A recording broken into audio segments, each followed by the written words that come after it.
I thought I was losing my mind. Leftovers kept disappearing from my fridge, lights were on when I swore I turned them off, and sometimes I'd come home to find the TV playing static. I chalked it up to stress, maybe sleepwalking. But then one night, I got home from work, and the toilet seat was up. I live alone. That's when I knew something was wrong.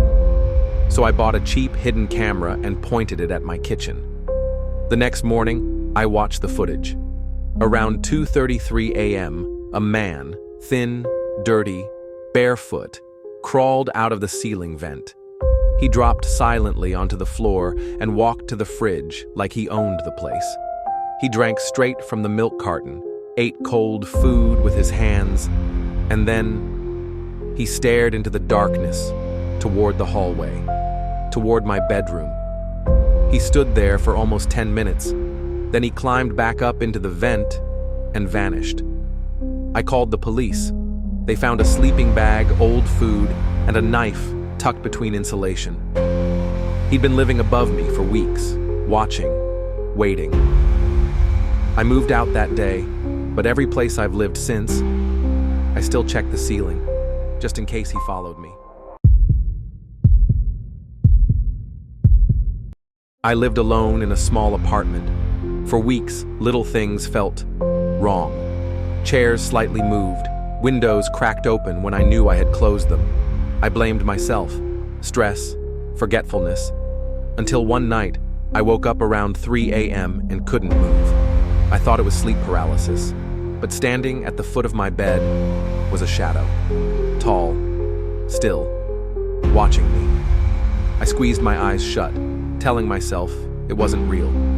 When I opened them again, it was gone. The next morning, I found something on my kitchen table, a handwritten note. It said, "Thanks for letting me stay." The door was still locked from the inside.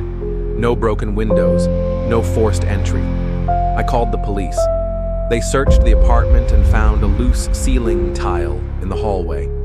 Inside the crawl space was a blanket, empty water bottles, and snack wrappers. Someone had been living above me for weeks, watching me sleep, listening, waiting.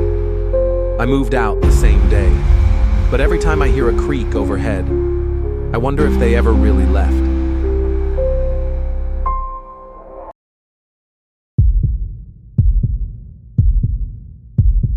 I used to house sit for my aunt when she traveled.